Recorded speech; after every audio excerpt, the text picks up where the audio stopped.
Hey, what is up, everyone? It is Rich. All right, so I actually shot a ton of footage today for YouTube, but I did a drawing video. It needs to be edited, and so I'm like, I toyed with the idea of like shooting it again, then I would shoot it again, but it wasn't as good. Like I didn't explain it as good as the first one, or I went off on some tangents that were making the video long. So I need to edit it, and it's going to take like 90 minutes for it to process and all that. So I figured let's just get back to the storytelling today just to keep the theme going and also keep some momentum going. But I actually did. I shot like 3.5 hours worth of footage. But it'll end up being probably about a 30-minute video, but I can't spend that much time on videos right now, honestly, because obviously Blaster Kid is what we're on to. But this is fantastic. Also, I wanted to plug really quick David Finch's YouTube channel. Last night he was streaming. I happened to see that he was streaming in my subscriptions or notifications. I went over, I said hello. It was really, really fun. And actually, my video, the drawing video tutorial, is based on a question that he was asked that he didn't fully understand. He understands the concept, but the way the question was worded, I think, confused him. So I actually did a video explaining what the guy asked, what I think he asked more specifically. But trust me, David understands all the principles and could do it probably way better than me. Just the question, I think, threw him off a little bit. So anyway, that will be what we're going to do tomorrow. But yeah, please run over and check out David's channel. It's awesome. And he's almost at 50K subs, so it'd be cool to see him hit that number today. And anyway, all right, this is more storytelling. I don't know if this is still considered advanced or not, but anyway, so this is, I guess, cover layout, or we'll see what it is. I haven't read ahead. Real advice. When 007 flashes his trusty Walter, PPK, or Jaws chomps on a flesh and blood sandwich, those moments stick in a movie viewer's brain, even more than the memory of a prom night smooch. As an artist, it's your job to make fans remember your comic scenes just as well. Fortunately, movies and comics are both visual media, and three of the comic industry's most notable celebs relate how the movie making experience can evolve your comic page. So, just based on the comic reference, I'll say a few things. There are some artists out there that draw really well that don't do memorable shots, meaning that, of course, when you finish reading their comic book, you'll go, of course, I remember. This character ran into the room. He, saved the girl. He jumped out the window. A team of superheroes showed up, and he had to fight through them to get the woman to her safety or man to his safety, whatever it is. But ultimately, like a few weeks from now, is there going to be images burned into your mind that are the most badass things? There's some artists that do this all the time. They knock it out of the park. And I'm not necessarily just talking about cover images. I'm talking about interior panels. If you think of some of your favorite comic book artists, think of the shots that they did. A 2-page spread. It may just even be a panel. Someone sitting by a swimming pool, and you just go, God, like, what a clever shot. Like, that was so good. I love the way that the one character was bigger, or they did a little bit of a warped perspective, whatever it is. There's things that make things stand out. It could be how nicely you design characters' costumes, whatever it is, but you want memorable moments. I can think of a couple of artists off the top of my head that are big artists at big companies, and I've seen their work for years. I barely could think of one image that they've done that stands out to me. And I think they're excellent artists. They draw great, but they're not creating memories. Maybe to a hardcore fan they are. Tastes vary. All right, so let's get on to this. Phil Jimenez on Jaws. Storytelling is all about composition choices. It's about getting the most bang for your buck. So if I have any tricks, say there's a tense moment and I'm a little confused on it, I do like to look at movies. If I was doing something horrific, I would watch a favorite horror movie and look at the shots, figure out why they're horrifying, figure out if it's a matter of color, light, and dark. Is it music? There's a lot in movies to build tension, like the Jaws theme, but if you don't have music, you have to rely on pure visuals. In Jaws, for example, one of the cool things is you always saw the shark briefly until the last 2/3 of the movie. There's just something underwater. Look to other sources that do tension really well, like a movie, and figure out how they do it. What tricks did they use and try to steal them? I mean, it's good advice. I don't know how many people have time to watch a movie while they're drawing a comic book, especially if they're on a deadline. But maybe like in your downtime, like if you've read the script and you've got a little time to lay out the book, or you're in the process of laying out a book, you might want to immerse yourself in content. Also, you have the benefit if you're doing a run on a book. Like for me, I plan on doing probably four individual issues of Blaster Kid. I have the opportunity, well, not only because I had prep time on this, it's like I've been able to collect and immerse myself in things that get me excited, whether it's style reference, weapon reference, apocalyptic landscapes, movies like Escape from New York, or The Road Warrior, whatever it is that sort of like I'm vibing on, that kind of thing. So Keith Giffen on Citizen Kane. Definitely draw as much as you can. Find your own voice on the page, but also learn how to tell a story linearly. Pay attention to movement. Pay attention to how visual stories move, how story beats are played out on the page. Page through a comic and don't read any of the word balloons. We do this all the time. I actually prefer to not have read the comics that we look at when I do the storyteller spotlights, because I want to know, can I look at it and tell if this guy is a bad guy or a good guy? Can I tell if there's drama mounting or if it's just an awkwardly drawn conversation? I need to know. And we've seen really subtle cues if you've watching those videos where sometimes I'm wrong. I'm shooting a video so I can get confused. But a lot of times when I watch it back, it's very apparent to me what was going on. But, can you still tell basically what the story is about? If you can't, then the artist has not done his job. So, that's interesting. Another suggestion I usually give is to find a really good, solid visual movie. So they're encouraging movies, obviously, in this section. I mean, we've got movie imagery, but they're trying to show you the value of that. I would say animation is great too, and it's also drawn, so that's a help too. Because when you're looking at real life filmed in a movie, you're looking at very complex lighting, very complex shapes and stuff like that. And usually in animation, it's a little more how we might draw. Another suggestion I usually give is to find a really good, solid visual movie. Citizen Kane, perhaps, or North by Northwest is another good one.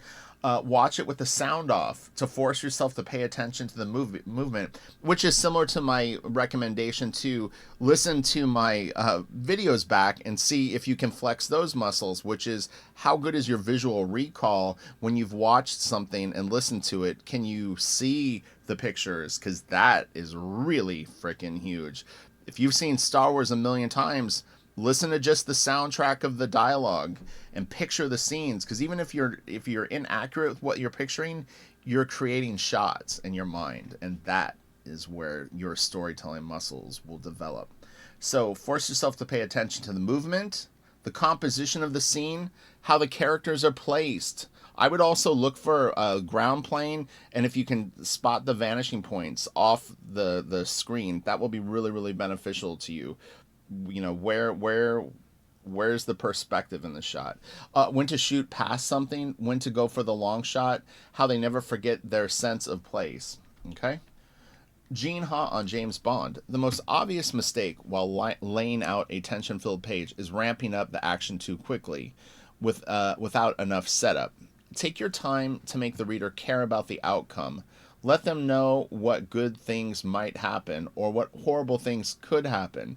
The opening sequence in a James Bond movie is full of overkill. There's not much mystery or suspense. The only question is exactly how Bond will kick the villains' asses. The other obvious mistake is giving away the ending with overkill. What made Sean Connery the greatest James Bond? Subjective. No. I'm just kidding. I don't even know who I would say. He looked like he had to struggle to win. Everything looked easy for Pierce Brosnan and Roger Moore, so they never felt imperiled. Interesting. I don't know if I would. I don't know if that's accurate. Sean Connery to me looks kind of like the most badass. I think that both Roger Moore and Pierce Brosnan were kind of more pretty boys, right? Sean Connery looked pretty tough back in the day. He has like a big head, like a tough guy head.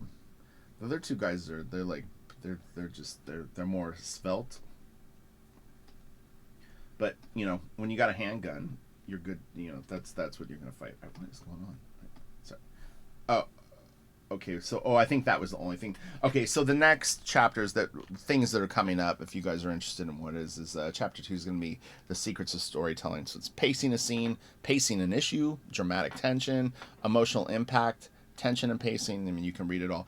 What I love about this book and the collection in this, and I would highly, highly recommend people pick these books up. They're really, really cool. Um, uh, the variety of artists giving you insight. I think it's really, really healthy to get different opinions on similar topics. So it really is kind of a gold mine in terms of that. So let me just make sure I'm on the right page. 36. Yeah, I think that's our next page, right? Yeah, okay. So we are on this. Pacing a Scene by Jim Calafiore. Oh, cool. So it's Jim again. Hey, Jim Calafiore here. In previous columns, we've briefly mentioned the importance of mood and setting up a scene, but now let's examine it a little more closely. What we're looking at this time is how to set up mood in the first page of a scene. If you haven't done it in the first page, well, you're in trouble.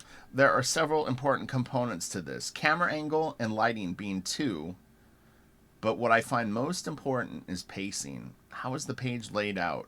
How is the situation presented to the reader? Does the pacing involve the reader in the scene? Depending on the script, a good deal of this could be left up to you, the artist. I'm just soaking this in.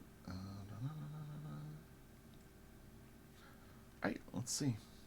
Check the script. A very tight script, broken down page by page, panel by panel, and with camera angles specified.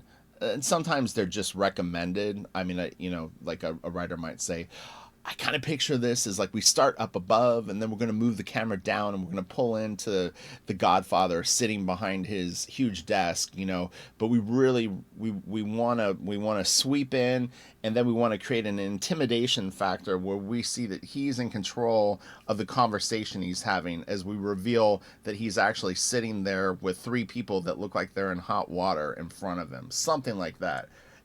How are you going to set that shot up? In that case, the writer does this work for you. Sort of. I mean, it helps. It can also hinder. On the other hand, loose plots leave a lot up to the artist. So let's assume that what we're working with here. So let's assume that's what we're working with here. Here's the scenario. The Hulk kneels on the ground, cradling the bloody body of Betty, surrounded by several of his most fearsome foes, Abomination, Rhino, Wendigo, and Juggernaut. Damn, that is one heck of a scene. Betty's blood stains the ground around them. Hulk's head hangs down as he speaks softly to Betty. Tears roll from his eyes. Finally, he raises his head in anguished rage towards his enemies. And again, this is interesting because this is, to me, a very Marvel-style script. In theory, this could be a splash page. Could also be panel to panel. So let's continue on.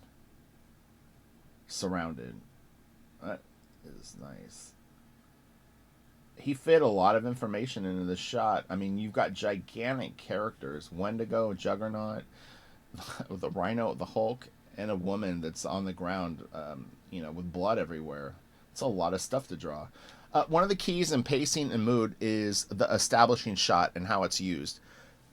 Generally, every scene needs one. See one of my other lessons called Settings, which is on page 54 of this collected version of the book. It probably was in an earlier issue of Basic Training Wizard.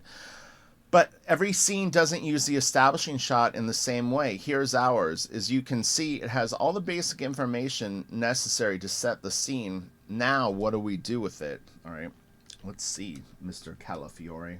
This guy's so good. We need page 37. Come on, Richard. Here we go. All right, so that's our opening panel. Oh, and he widened it up, so we actually see more now. If you notice, he pulled the camera back for us a little bit, and we've got Hulk with a very personal moment between him and Betty, where he's maybe like is she alive? Is she dead? Can you hear me? He starts to tear up. Her hand, it just looks like she's either passing away or maybe there's like a slight sign of life. I'm kind of thinking that this is a pause beat where there's no movement, no response, and then Hulk acts angrily. But this guy's ready to go. We've got pointing claws. Like, it's like Hulk is pissed, but this guy's ready to fight him. So smash cut. The first example is a conventional approach. And I would have to say that I'm not a huge fan of how this was laid out.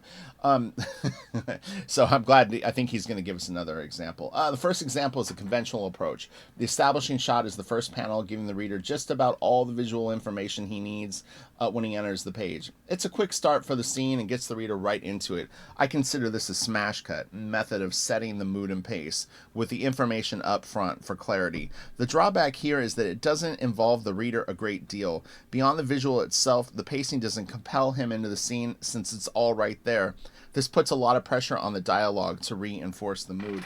And I actually spoke about this not only in the last video that I did on storytelling, but I did another video for Patreon after that. And I had instincts and I touched on them in the video, but it was very, very interesting to see the resolve and how pretty much what I thought that he should do was nearly exactly what he did. Again, opening up this panel, he's giving us all the information, so it doesn't end up. It's fine. It's a nice drawing. Everyone looks cool. Everyone's in the scene. You really get an idea of what it is. But we need to compel the reader to like want to move through the story, create suspense and stuff like that. It's really, really subtle, but it's such a huge part of storytelling, and why some people are good or passable and some people are like killer. All right, so let's see what he did here. Oh yeah, let's see. So now we've got the Hulk crying. We've got one of the foes. You can see he's focusing in. It's like the Hulk is upset. This character to me looks like he's about to be aggressive. She's out. It's like she's messed up. Her hand is limp. There's blood pouring off of it, and this guy's relishing it. He's like, Hulk, I did this. What are you gonna do about it, buddy? I'm gonna kick your ass. Let's go, bro. He said, bro. This to me looks like she's either like really dead or maybe there's a little bit of life, but I'm gonna go with it. It's like it could be her last breath. This is creating a lot of tension. These panels overlapping give me a feeling of uncomfortableness. Everything is covered, so I'm like, okay, I think I see the Hulk. I see this eye. This is weird. Hand bloody. What is going on? And then this confronts me. But this makes me want to know more because I still haven't really seen what's going on. Then he gives me the shot and I go, holy shit. So, dude, Hulk is surrounded. Not only is he surrounded, but man, it's quite a scene. She's on the ground all beat up, and he's not even concerned about himself at this moment. He's concerned about her. He cries to her, like, Betty. Now he's ready to kick some ass, but we already know that these guys are ready to fight because he established it in this panel. This is him ramping up, and this is him saying, bring it. All right, the teaser. In this next example, I open with a series of tight, isolated images followed by the establishing shot. The extreme close-up panels aren't designed to give the reader any concrete visual facts about the scene. Their sole intent is to give emotional information. I'm setting the mood before the situation, or at least some of it. I'm teasing the reader a bit, inviting him in with a little mystery while supplying definite signs, the bloody hand, the teary eye, etc. I chose to go with several inset panels here, but a single isolated image works just as well sometimes. I think he made the right call, though. Then, as I hit the reader with the full scene, the overall impact is stronger. 100% agree. Calafiore is a badass storyteller. He gets it. This technique works with a variety of scenarios. For a party, the close-up panels might be of happy faces, balloons, confetti, champagne glasses, whatever to set up a mood of celebration. In a somber moment for a character, I might isolate personal items in the room before establishing the shot. This is really good. And it's fun sharing this with you and sort of enjoying the process. And let's see, so is this okay? Here we go. Now he's got even a different one. Let's see this one. Betty, are you there? It's me, the Hulk. You don't look well. Oh God, what happened to Betty? Oh man, Betty's in bad shape. All right, now they're ready to fight, and now we get the reveal. All right, so surprise shot. In this example, I've taken a very different approach to the pacing by having the establishing shot come at the end, giving no hint of the surrounding villains and any of the panels leading up to it. This pacing sets up a revelation of mood. The first panel says, "This doesn't look good." The next three say, "This is bad." The last panel says, "Oh boy, this is really bad." You probably noticed that in all three examples, I basically use the same shots. This shows how by simply moving them around, I can create three distinct variations of mood. That's the effect of pacing. This guy's an excellent teacher, too. Think about what you're conveying with your art beyond strictly the visual information. And that's the subliminal that I talk about, that underlying psychology of not showing things, having things covered up, the way that you crop things, turning the camera a little bit.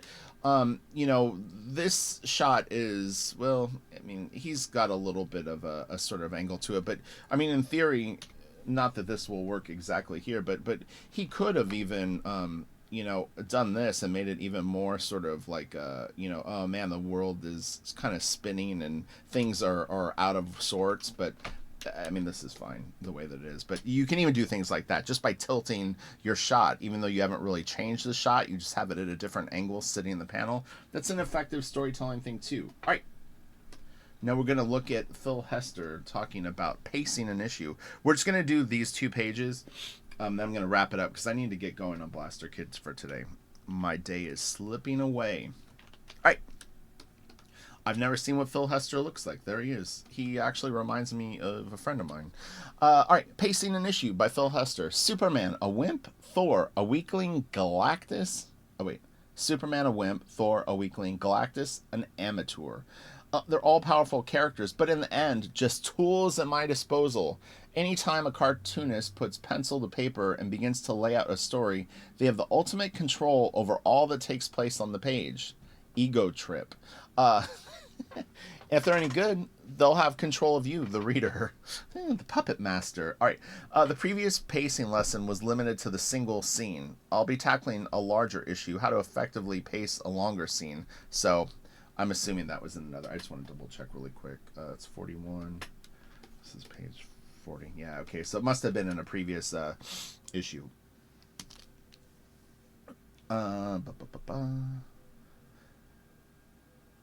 Obviously, I can't give you 22-page examples of each of the techniques, but I will try to share some insight on the tricks of the trade I have picked up over my 2 decades in the funny book business. Remember, the stuff I'm about to share is just the tip of the iceberg, a meager taste. And look, a few tools, if you can really use them well, is a huge advantage. So never underestimate or feel like, man, I need more, I need more, I need more. If you haven't really mastered the tools and the information that you have at your disposal currently, which for all of us now is more than enough.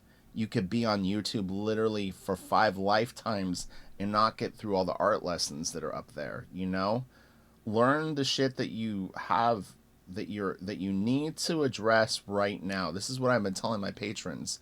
When you draw a page, there's only so many challenges on that page. You may not have to draw a fight scene for 5 months. If you don't know how to draw one right now, that's fine. But when you face it, then the things you've mastered along the way are going to help you be able to corner it in and really focus in on what exactly you need to pick up on. It's interesting how the learning, it slowly filters down and you're just learning less and less things. You more and more things, but I mean, it's like you might look through a book and really you're keying in on there's 200 things they're presenting. You need 12 of them right now, whatever it is. Get horizontal. The name of the game in today's mainstream comic book world is action. In my book, there's no better way to convey sweeping, fast, powerful action than pages of stacked horizontal panels. These wide panels give us plenty of room to stage our action, display our dynamic figures, and take advantage of the reader's natural left to right reading eye motion. You'll notice in the last panel, I've switched the flow of the action back against the left to right flow. It's a great way to bring a scene to a halt. And he's exactly right. You stop right on Daredevil here. You can't help but do it. And in fact, he even sweeps the arm back this way, which we know normally, we would consider this a sweep down and out to the next page, which technically it is still too. This shape right here does help us. Let me brush. What the fuck is going on? Oh, I think sorry. This shape is sort of would lead us into the next page, but ultimately we come through like this, and then man, he really hooks us here. And then what's great is that, and then we get the payoff, which is he breaks that sword. This is a very, very nice little series of panels. You see that? In the fight yesterday, we had it was like a character. There was like a character standing here, and he was, I think, like blasting a character that was up here, something like that. And there was this huge cone of like energy. But what's great is we had this really powerful motion here, but it was like you felt the character getting hit back by it. So there was this really exciting thing, and he did it here just in a different way, which is we get the bing, bing, bing. Really fun stuff. It's what makes comics really exciting and such a special medium. All right. Do a whole issue this way, and it will fly by, but still be gratifying for the reader. The best examples of this kind of pacing can be found in Frank Miller's Ronin, Goseki Kojima's Lone Wolf and Cub, and nearly all of Gil Kane's fight scenes. So he's definitely from a certain school of thought. This is real nice too. I'm assuming that's just the layout of the page, and then he threw that extra drawing, or the breakout. We'll read. Let's see. So the breakout. Here you'll see some of the same horizontal scene punctuated by a giant figure that surges into the foreground of the entire page, breaking free of the restricted panel borders. Daredevil is triumphant, superseding even the framework of the page. It's a great way to illustrate power or release. My friends and I call this the marquee or poster shot. It's a powerful tool, but easily abused. It's the comic book equivalent of the guitar solo. Unless you're Jim Steranko, use it sparingly or it loses all meaning, please. And I was actually going to say, too, with this, the horizontal panel concept, which is a very, very valid and great way to tell a story. Remember that there's trends that happen in comics, and there was a point where like Brian Hitch, Frank Quietly, a lot of people were doing these. I remember seeing it a lot, like in the early 2000s, which I think a lot of these things were originally created. So right now, I feel that things have shifted, and there's maybe more of a lean towards stuff like this and more exciting things. So again, every generation's going to have its own trends, and I would say that the trends can come in and out every like 3 to 7 years, something like that. I feel like there's change in the air. What do you all think? Seeing some different storytelling? All right. Composition equals space equals mood. This is the last page we're going to do. It's not always what you draw, but how you frame it that affects the reader's experience. In this example, I'm presenting the same drawing, but cropped or framed in different ways to create different moods. Take a look. So let's just look and see what we think the different moods are. So the mood in this piece, I mean, I'm far away. I'm not really feeling like super involved in it. I'm seeing everything that I need to see, which, although it's uncomfortable knowing that Thor is either charging up his hammer or being somehow affected by the lightning, I don't really think the storytelling on this, to me, isn't super clear, to be honest. This is a little more like, now I feel like he's powering up, and I feel like this is an aggressive mood. This feels more like he's passive and maybe being affected by something. This feels more aggressive. All right, so let's see if I'm right or wrong. I mean, there's no right or wrong. It's just your perception. So he's doing the same exact thing in both drawings. The only difference is the relative closeness of the camera, the reader's view. The first example is the widescreen version, so ably applied. Oh, look. I nailed it. Brian Hitch and Frank Quietly. Damn, I'm good. I do this all the time in these videos. I know this shit. Trust me. Trust in Rich. It'll be a shirt.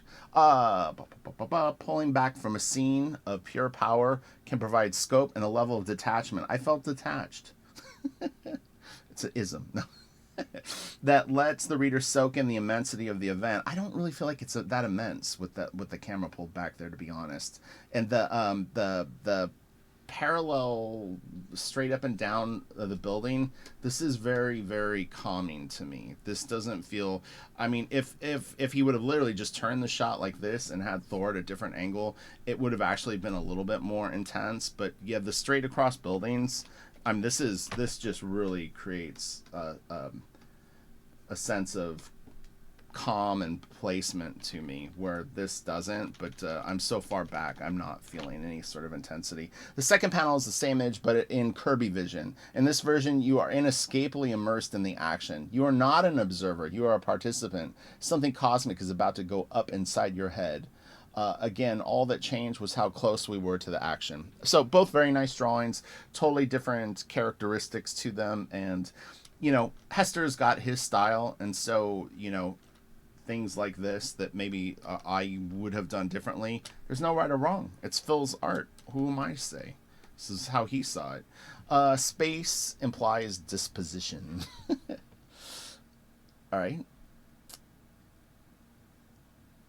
I'm just looking at the images and seeing what kind of read I get. It's difficult because the character is in silhouette in all of them. It's not difficult. I mean, I could give you my take on what's going on in terms of like emotional impact and like the intensity and what I presume is about to happen. So in the next example, my character, the wretch. He's not the wrench. He sits atop a wall. He is in the same neutral pose in each shot, and it is a very neutral pose, but the camera shifts in each panel. In the first shot, the wall bisects the panel. Negative and positive space are equal. The character is balanced. Background is balanced. In the second, the positive space of the wall dominates. Now the wretch is above us, at the top of a sheer imposing wall of blackness. He is threatening. In the last panel, the blank white negative space of the sky dominates. Now the wretch is tiny, dwarfed by the oblivion implied by the empty space yawning out above him. He is humbled. Same drawing each time, but shifting the angle or view induces a completely different reading experience. Yeah, this, I feel like he's maybe spying, you know. It's just a moment of him kind of coming up to this point, and he's surveying. There's nothing really about to take place, although you get a little bit of a sense of that something is coming, but it's neither here nor there. But it's still an interesting shot. This, you definitely feel like something's about to happen. I feel like someone is going to walk here and he's going to leap down on him, or that he maybe just dropped in and is about to like make his move. But I feel like action is going to come a little bit quicker here. And then here he's completely consumed by this shape. And although his pose doesn't make me feel like he's in imminent danger, you know, the idea that a big robot or something could all of a sudden come up over the edge and be like, you know, heading in on him, or even maybe looking down on him, you know, anything is possible in this shot. So yeah, I mean, it could even, you could have something. Sorry, I don't know what happened. I don't know why I have the worst color ever. You know, I mean, even something could be coming like this way, you know, or really like hunched down, you know, something big coming behind him like this. But his point is just using the space with no tell of what's going on. All right, so yeah, think about this stuff. Look at your favorite comic books and see if you can spot this stuff. Have fun with it. And remember, this was about probably 15 to 18 years ago that this column was done. So the aesthetic and things that are happening in comics right now could be different. There's always room for I don't want to call it retro ideas, but you know what I mean? You can do a throwback to Kirby. You can do a throwback to these different types of storytelling. There's only so many ways to lay out a page. In that, though, there's an infinite amount of ways to lay out a page. So play with it, think about it. Don't overthink it, but at the same time, realize that you can manipulate the reader by all these decisions. All right, have a great day. Tomorrow I will be back with that drawing video, and it is time for me to get going on Blaster Kid for today. All right, I'll talk to you guys later. Bye.